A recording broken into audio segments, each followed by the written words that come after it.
Hello दोस्तों, machine learning के lecture series में आपका स्वागत है। आज हम देखेंगे training, validation and testing datasets in machine learning. Basically machine learning हम सब जानते हैं डाटा ड्रिवन अप्रोच है। इसमें हम मॉडल क्रिएट करते हैं जो कि बेसिकली आर्टिफिशियल न्यूरल नेटवर्क होता है और उसको हम डाटा से ट्रेन करते हैं, उसकी परफॉर्मेंस को इम्प्रूव करते हैं और फिर हम मॉडल को परफॉर्मेंस को इवेलुएट करते हैं।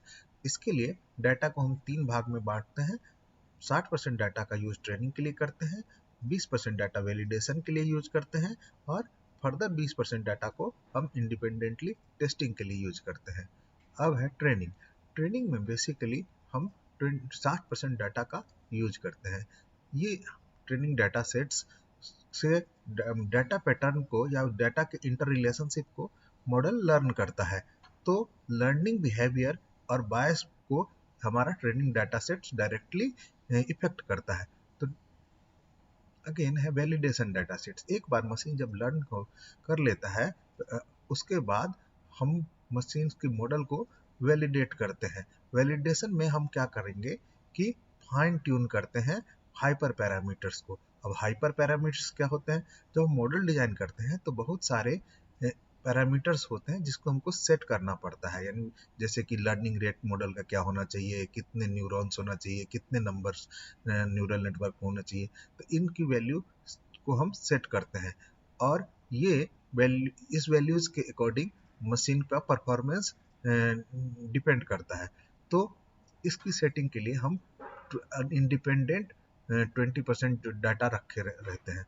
अब इससे क्या होगा कि हमारा मशीन जो है यानी मॉडल जो है ओवरफिटिंग से बचता है। तो ऑप्टिमम कंडीशन जो हाइपर पैरामीटर्स का है उसको हम सेट करने के लिए वैलिडेशन डाटा सेट्स को यूज करते हैं। फर्दर एक बार जब परफॉर्मेंस ऑप्टिमम सेट हमने कर दिया तो जो लास्ट में 20% डाटा रखा है उसका यूज हम टेस्टिंग के लिए करते हैं। इससे क्या होगा, इस 20% डाटा से हम ये बताते हैं इस इंडिपेंडेंट डाटा से कि मॉडल की एक्यूरेसी क्या होगी। तो इस तरह से हम ये देखते हैं कि इन जो हमारा डाटा सेट्स है उसको 3 भाग में कैटेगराइज करके हम ट्रेनिंग, टेस्टिंग, वैलिडेशन मॉडल्स का करते हैं। तो इस तरह से डाटा सेट्स,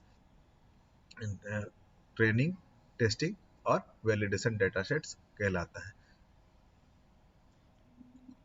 आशा है अब आपको तीनों टाइप के डाटा सेट्स समझ में आ गए होंगे। यदि आपका डाउट क्लियर हो गया हो, अच्छी तरह से समझ में आ गया हो तो इसको वीडियो को लाइक कर दीजिए। जो नया है वो इसे सब्सक्राइब कर लीजिए।